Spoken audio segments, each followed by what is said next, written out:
रूस यूक्रेन के बीच युद्ध थमने के बजाय और भी भयंकर होता जा रहा है। यूक्रेन के शहरों पर रूस के ताबड़तोड़ हमले जारी हैं, तो वहीं यूक्रेन भी जंग में पीछे हटने को तैयार नहीं और अब ये युद्ध खतरनाक मोड़ पर पहुंच चुका है, जहां यूक्रेन युद्ध अब बाल्टिक से काला सागर तक फैल चुका है, जिसमें काला सागर एक प्रमुख केंद्र बनकर उभरा है। रूस ने यूक्रेन के ओडेसा शहर पर एक नया जमीनी अभियान शुरू करने की तैयारी कर ली है, जिसका मुख्य लक्ष्य यूक्रेन के काला सागर कनेक्शन को पूरी तरीके से काटना है। क्रेमलिन से हरी झंडी मिलते ही रूसी सैनिक ओडेसा पर हमले के लिए तैयार है। इस अभियान को मिशन ओडेसा का नाम दिया गया है, जिससे 3 चरणों में अंजाम दिया जाएगा। पहले चरण में क्रीमिया से ड्रोन और मिसाइल और युद्धपोतों द्वारा ओडेसा पर बड़ा हमला किया जाएगा। दूसरे चरण में सेवेस्तोपोल बेस से हवाई हमले किए जाएंगे, जिसमें फाइटर जेट्स तबाही मचाएंगे। अंतिम चरण में रूसी सैनिक खैरसोन के रास्ते ओडेसा में घुसकर शहर पर कब्जा करने वाले हैं। तो ऑपरेशन ओडेसा, यहाँ पर इसको नाम दिया गया है। 3 फेजेस इसमें रखे गए हैं और तीनों ही चरण के हिसाब से यहाँ पर तमाम कार्रवाइयाँ देखने को मिलेगी। रूस और नाटो में जिस तरीके से कड़वाहट देखी जा रही है, अब एक बार फिर से महायुद्ध की आहट देखने को मिल रही है। रूस यूक्रेन जिसके बीच युद्ध थमने का नाम नहीं ले रहा, तमाम शांति बहालों की कोशिशों के बावजूद यहाँ पर ये जंगी हालात लगातार बने हुए हैं। अब ओडेसा में घुसकर शहर पर कब्जा करने की यहाँ पर खैरसोन के रास्ते ये तमाम कोशिशें की जाएंगी। इस पूरे ऑपरेशन के तहत यूक्रेन ने नया ग्राउंड ऑपरेशन कटेगा काला सागर कनेक्शन। अब आपको तमाम और जानकारियां ग्राफिक्स के माध्यम से देते हैं। रूस यूक्रेन के बीच युद्ध और भी भयंकर होता जा रहा है। खतरनाक मोड़ पर अब रूस और यूक्रेन का युद्ध पहुंच चला है। यहाँ पर जिस तरीके से लगातार एस्केलेशन तो देखा ही गया। आपको बताएं कि काला सागर एक प्रमुख केंद्र बनकर उभरा है और रूस ने ओडेसा पर एक नया जमीनी अभियान भी शुरू करने की तैयारी की है। रूस का जो मुख्य लक्ष्य है फिलहाल, जिस तरीके से यूक्रेन के काला सागर कनेक्शन को पूरी तरीके से काटना है, ये काला सागर कनेक्शन क्या है ये समझाने की कोशिश कर रहे हैं। रूसी सैनिक ओडेसा पर हमले के लिए फिलहाल तैयार है और रूस ने अभियान को मिशन ओडेसा का नाम दिया है। इस पूरे मिशन के तहत यहाँ पर 3 चरण रखे गए हैं। 3 चरण में इसको अंजाम दिया जाएगा। क्या कुछ ये चरण ये भी आपको बताते हैं। पहले चरण में क्रीमिया से ड्रोन, मिसाइल और युद्धपोत से ओडेसा पर हमले किए जाएंगे, ये इसका फर्स्ट फेज रहेगा। दूसरे फेज में सेवेस्तोपोल बेस से हवाई हमले किए जाएंगे और थर्ड फेज में यानी कि फाइनल फेज में रूसी सैनिक खैरसोन के रास्ते ओडेसा में घुसकर शहर पर कब्जा करने वाले हैं। ये 3 फेज का पूरा काला सागर ऑपरेशन, जिसमें काला सागर के तहत यहाँ पर ऑपरेशन ओडेसा चलाया जाएगा। रूस यूक्रेन युद्ध में अब आप देख सकते हैं किस तरीके से एक और खतरनाक मोड़ ले लिया है। आइए और बातचीत इसको लेकर करेंगे। हमारे साथ कर्नल रिटायर्ड मयंक चौबे, रक्षा विशेषज्ञ, और साथ ही संजीव श्रीवास्तव, विदेश मामलों के जानकार जुड़ गए हैं। बहुत स्वागत है आप दोनों का। संजीव जी, सबसे पहले मैं आपके पास आऊंगी। ये जो युद्ध है रूस और यूक्रेन का, ये बेहद ज़्यादा खिंचता जा रहा है, लगातार एस्केलेशन इसमें। अब एक नया ऑपरेशन है, ऑपरेशन ओडेसा, जिसको चलाने की तैयारी है। 3 फेजेस में ये चलाया जाएगा और एक काला सागर का कनेक्शन भी इसमें निकलकर सामने आ रहा है। थोड़ा सा और इलैबोरेट करके इसको बताइए। देखिए, रशिया की जो मंशा है वो जाहिर है कि यूक्रेन के ऊपर अधिक से अधिक स्ट्रेटेजिक डोमिनेंस को स्थापित करने की है और ये जो ब्लैक सी का जो क्षेत्र है, जो काला सागर का क्षेत्र है, वो स्ट्रेटेजिक रूप से रशिया के लिए बेहद क्रिटिकल है और इस क्षेत्र में रशिया पहले भी अपने डोमिनेंस को स्थापित करने के लिए बड़े ऑपरेशंस कर चुका है। लेकिन इस पूरे रशिया के जो भी ऑपरेशंस रहे हैं उसको यूक्रेन के द्वारा एक रेसिस्टेंस भी मिलता है और ये जो रेसिस्टेंस है, जाहिर है कि अमेरिका और नेटो के द्वारा जो सैनिक और आर्थिक मदद यूक्रेन को लगातार पिछले 3.5 वर्षों में दी जाती रही है, उसकी वजह से रशिया को चैलेंज यूक्रेन करता रहा है। लेकिन जहां तक ब्लैक सी के ऊपर एक डोमिनेंस को स्थापित करने की और एक क्रीमिया के माध्यम से और उसके बाद अन्य जो आपने 2 और चरण बताए, उसके माध्यम से वो पूरे क्षेत्र को अपने अधिकार में लेना चाहता है। लेकिन एक बात बिल्कुल स्पष्ट है कि ये जो ऑपरेशन करने की और ब्लैक सी के ऊपर डोमिनेंस करने की मंशा रशिया की तो अवश्य है, लेकिन उसके लिए आसान भी नहीं होने जा रहा है। पहले भी आसान नहीं था। रशिया ने पहले भी अनेक कोशिशें की हैं लेकिन उसमें उसे अपेक्षित सफलता उसकी नहीं मिली है, क्योंकि अमेरिका और नेटो यूक्रेन को जो है एडवांस वेपनरी से भी उन्होंने इक्विप किया है, चाहे वो हाइमार्स सिस्टम्स हो, चाहे वो ड्रोन्स हो, चाहे वो गाइडेड मिसाइल्स हो, हर तरीके के जो वेपन सिस्टम्स को जो कि यूक्रेन अपनी रक्षा के लिए इस्तेमाल करने के लिए आवश्यक थे, वो अमेरिका और नेटो ने उसे दिया है। और अब तो टमाहॉक को भी जो अमेरिका के राष्ट्रपति के द्वारा ये संकेत अवश्य दिए गए हैं कि यदि ये युद्ध ऐसे ही जारी रहता है तो वो दिन दूर नहीं कि टमाहॉक लॉन्ग रेंज क्रूज मिसाइल्स भी यूक्रेन के जखीरे में होगी, और ये रशिया के लिए बहुत बड़ा चैलेंज का कार्य करेगी। आपने पहले ही देखा कि रशिया अपने ड्रोन्स का इस्तेमाल करते हुए डीप इनसाइड यूक्रेन अपने ड्रोन्स का इस्तेमाल करते हुए रशिया की डीप इनसाइड टेरिटरीज में जाकर के उसके स्ट्रेटेजिक बॉम्बर्स को भी उसने क्षति पहुंचाई थी। तो पूरा जो यूक्रेन का जो चैलेंज है वो इस ऑपरेशन ओडेसा में भी उसे रशिया को फेस करना पड़ेगा।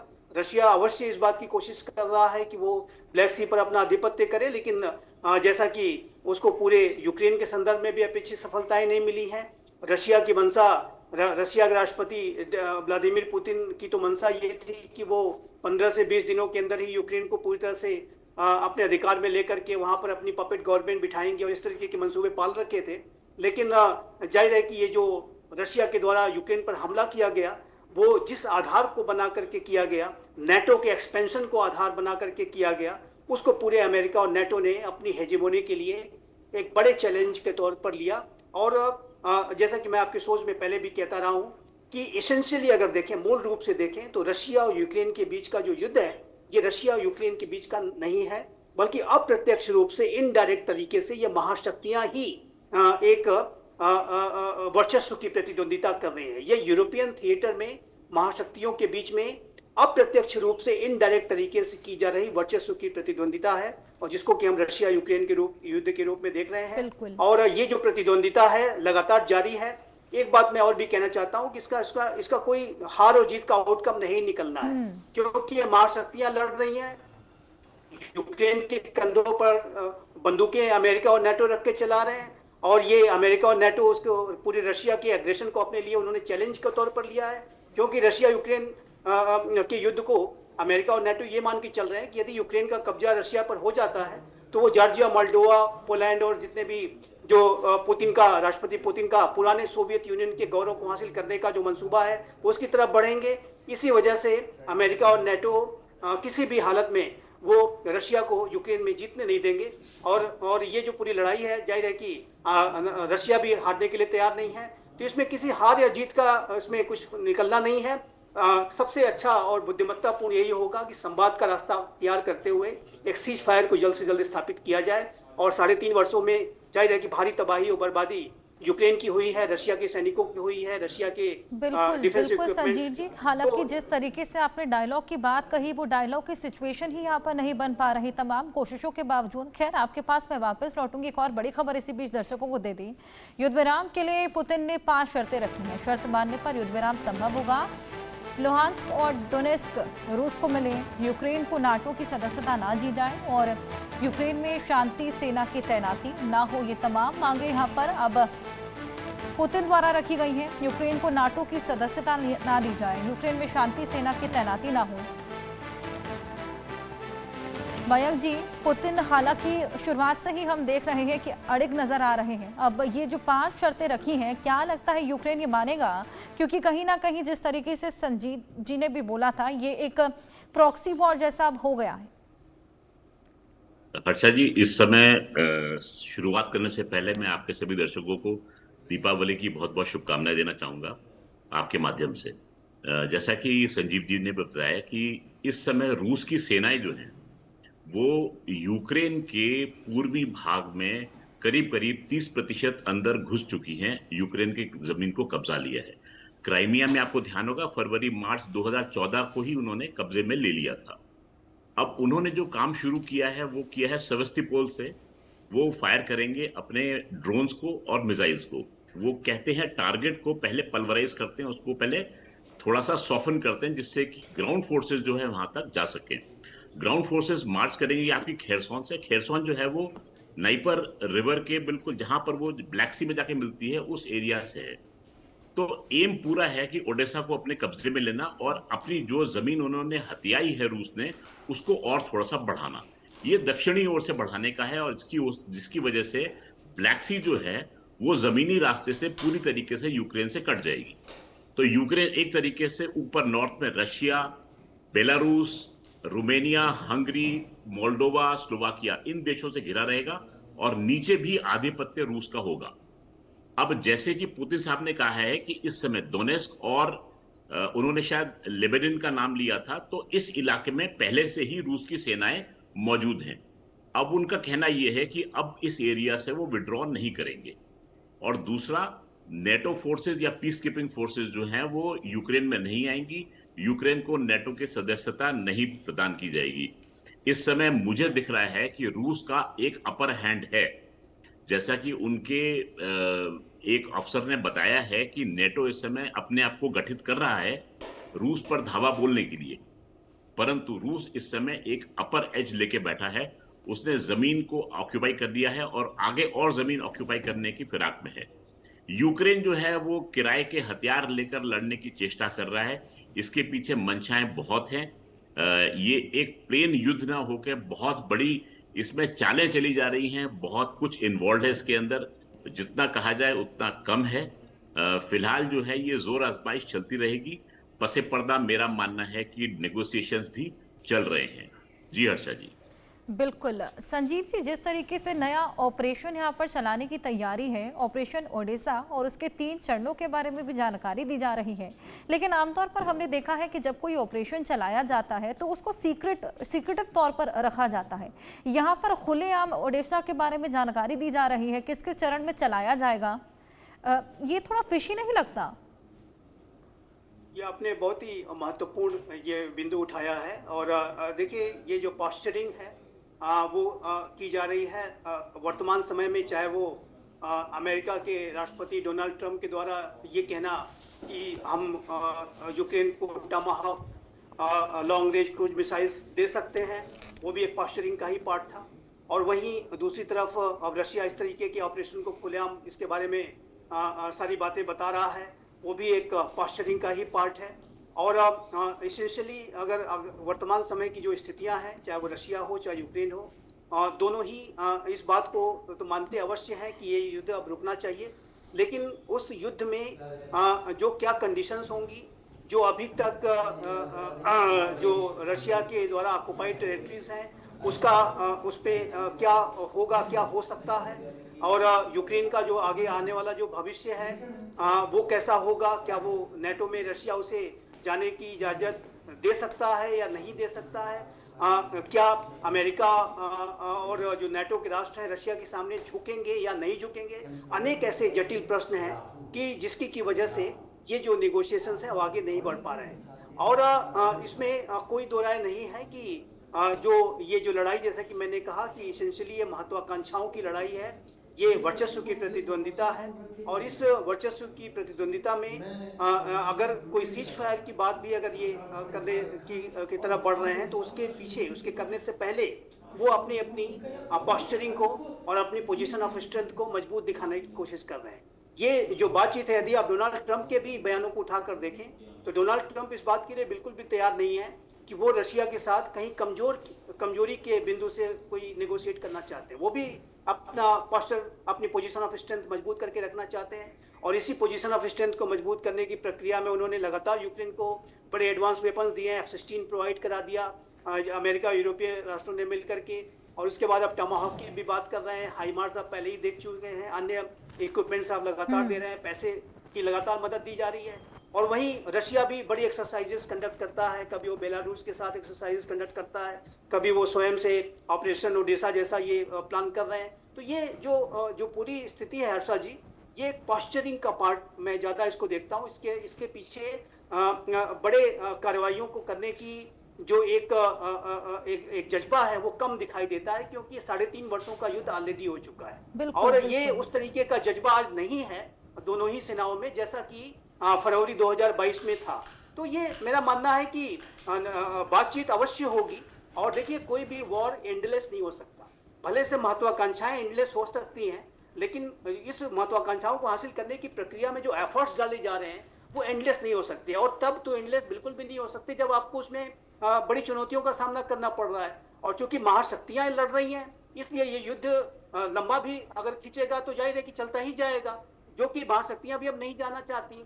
आप देखिए तो राष्ट्रपति डोनाल्ड ट्रंप का डे 1 से ये कहना रहा है कि वो युद्ध को नहीं लड़ना चाहते, लेकिन उसके लिए जो बातचीत की प्रक्रिया है वो उसमें एक विन विन फार्मूले की तलाश करनी होगी, एक विन विन सिचुएशन की तलाश करनी होगी। सभी को अपनी जो रिजिड पोजीशन है, एक्सट्रीम पोजीशन, उससे हटना होगा। रशिया को भी हटना होगा, यूक्रेन को भी, और अमेरिका और नेटो को भी बिल्कुल संजीव जी, ये तमाम मेजर्स यहाँ पर खासा जरूरत हो जाती है लेने की। आपके पास मैं वापस लौटूंगी, इसी बीच एक और बड़ा अपडेट हम अपने दर्शकों को दे दें। रूस ने यूक्रेन का एयर डिफेंस उड़ा दिया है। इसमें सुमी में यूक्रेन का एयर डिफेंस सिस्टम तबाह कर दिया है। बारूदी सुरंग के विस्फोट से टैंक तबाह हुआ है। टैंक के अंदर रूसी जवान सवार थे। रूसी टैंक के पर खच्चे उड़ गए। मयंक जी, आपके पास मैं आऊंगी। जिस तरीके से गाजा पीस प्लान हमने देखा, हालांकि अब तो गाजा पीस प्लान भी चरमराता हुआ ही नजर आ रहा है, लेकिन उसी की तरह शांति कायम करने की तमाम कवायदे डोनाल्ड ट्रंप करवाने की कोशिश कर रहे थे रूस और यूक्रेन के बीच। लेकिन हमने देखा कि जब जब शांति बहाली की बात चली है, उसी के अगले दिन कुछ ऐसा विस्फोट देखने को मिलता है, कुछ ऐसा धमाका देखने को मिलता है कि वो जो पूरी शांति बहाली की बात होती है वो धरी की धरी रह जाती है। हर्षा जी, अगर आप नोट करेंगे तो ट्रंप साहब ने कहीं पर भी अपनी ऐसी रुचि व्यक्त नहीं की है कि वो सिंसियरली इस युद्ध को रुकवाना चाहते हैं। उनका एक पहले बयान आया था कि नेटो को जो हथियार बेचे जा रहे हैं वो हमारे लिए फायदेमंद है। अब हथियार जो बेच रहे हैं अमेरिका के लिए फायदेमंद है। नेटो जो हथियार दे रहा है उसकी हथियारों की टेस्टिंग चल रही है यूक्रेन में। और जहां तक मेरे सूत्र मुझे बता रहे हैं, इस समय जेलेंस्की साहब भी अपनी आर्थिक स्थिति मजबूत कर रहे हैं इन हथियारों के जरिए। तो बहुत कुछ चल रहा है इस युद्ध में। ये एक प्लेन युद्ध नहीं है। इस समय कोई भी पक्ष जो है वो शांति चाहने की उम्मीद में नहीं लग रहा है। धीरे धीरे अपने आप को, अपना एरिया जो है रूस बढ़ा रहा है, और यूक्रेन जो है वो हथियारों की डिमांड करके दिखाने की कोशिश कर रहा है कि हम जो है वो इस युद्ध को लड़ रहे हैं। उनकी प्रधानमंत्री जो है गई हैं ट्रंप साहब से मिलने के लिए, टोमाहॉक मिसाइल्स की डिमांड करने के लिए। और बहुत कुछ चल रहा है इसके पीछे पसे पर्दा। लेकिन ये इंटरेस्टिंग चीज है कि जिस प्रकार से आपने बताया कि पोस्टरिंग चल रही है, हाँ, खुल के कोई भी ऐसे बयान नहीं देता कि हमारा ओडेसा का प्लान क्या है और हम किस तरीके से आगे बढ़ेंगे। तो ये एक मामूली युद्ध ना समझे इसको, ये शोमैनशिप ज्यादा है, युद्ध कम है, जहां तक मेरा मानना है। हर्षा जी, बिल्कुल, जिस तरीके से अभी फिलहाल ये जो काला सागर का कनेक्शन भी निकलकर सामने आया है, यहाँ पर ये नए ग्राउंड ऑपरेशन की तैयारी है। संजीव जी, ये काला सागर किस तरीके से यहाँ पर कोशिशें किस तरीके से की जा रही है, किस तरीके से ओडिशा को कैप्चर करने की तैयारी है? देखिए, ये जैसा कि मैंने कहा कि काला सागर एक बहुत ही महत्वपूर्ण स्ट्रेटेजिक लोकेशन है, और ओडिशा पर कब्जा करने का और जाहिर क्रीमिया को बेस बना करके ये ऑपरेशन करना, और उसके बाद अधिक से अधिक अपने क्षेत्र का जो ऑक्युपाइड टेरिटरीज का जो विस्तार करना, ये रशिया की मंशा हमेशा से रही है। और वो ऑपरेशन ओडिशा के माध्यम से इस पूरे क्षेत्र पर अपना डोमिनेंस स्थापित करना चाहता है, और यूक्रेन को वो पूरी तरह से काट देना चाहता है। लेकिन जैसा कि आपने देखा कि यूक्रेन भी इसको रिस्पॉन्ड कर रहा है।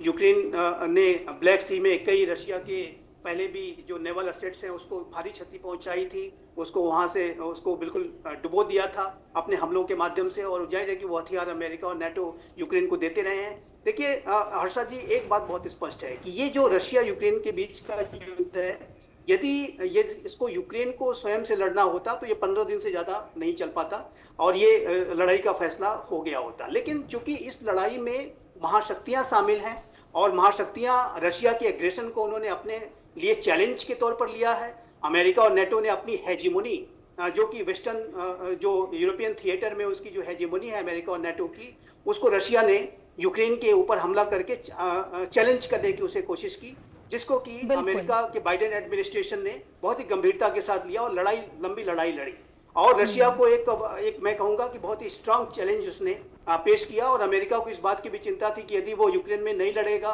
तो हमारे जो बिल्कुल संजीव जी, ये नया ग्राउंड ऑपरेशन यहाँ पर चलाया जा रहा है। हालांकि ये कितना कारगर साबित होगा, क्या इसके पीछे मंशा और मकसद है, ये जल्द ही साफ हो जाएगा। बहुत शुक्रिया आप दोनों का हमारे साथ जुड़कर ये तमाम जानकारियां साझा करने के लिए। इसी बीच आरएसएस प्रमुख मोहन यादव